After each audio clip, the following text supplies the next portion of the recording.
Assalamualaikum warahmatullahi wabarakatuh dan salam Malaysia Madani.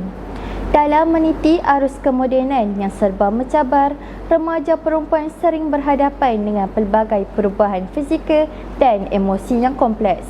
Sehubungan dengan itu, buku Formula Penjagaan Diri Gadis Remaja karya Dr. Nurul Saidatul Husna tampil sebagai panduan komprehensif yang membimbing remaja memahami serta mengurus diri dengan lebih berkesan.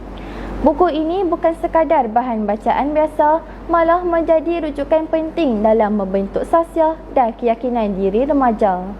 Nama diberi Marisa binti Mahazir. Saya merupakan anak didik SMK Datuk Haji Hassanur Pulau Pinang. Membaca melestarikan perpaduan. Atas dasar perpaduan, saya berasa teruja untuk berkongsi resensi buku ini. Karya ini mempunyai 94 halaman dan merangkumi 11 bab. Tema utama buku ini ialah penjagaan diri remaja perempuan secara menyeluruh, meliputi aspek fizikal, emosi dan mental. Buku ini menekankan kepentingan remaja memahami perubahan diri serta mengurusnya dengan cara yang betul bagi membentuk keyakinan diri dan jati diri yang positif. Secara keseluruhannya, buku ini mengupas pelbagai aspek penjagaan diri yang perlu diberi perhatian oleh remaja perempuan.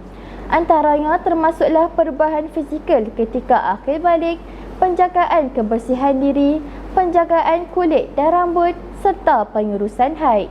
Tidak terhad kepada aspek luaran semata-mata, penulis turut menyentuh aspek emosi dan psikologi remaja yang seringkali dipandang enteng.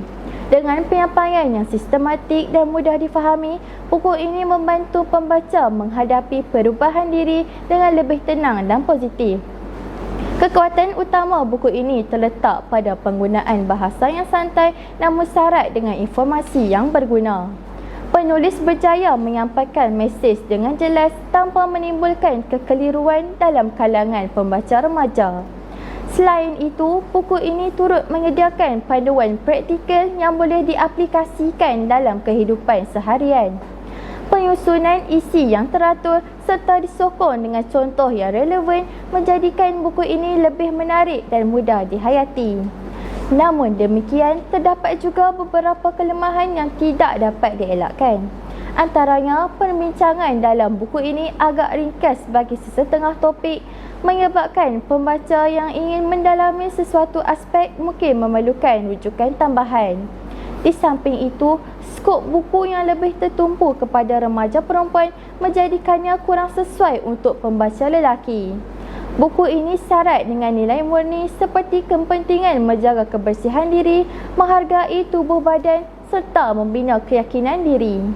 Pembaca juga dididik untuk menerima perubahan diri sebagai suatu proses semula jadi yang perlu dihadapi dengan sikap positif.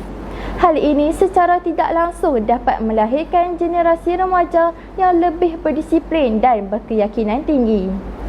Sebagai rumusan, Formula Penjagaan Diri Gadis Remaja merupakan sebuah karya yang wajar dimiliki oleh remaja perempuan.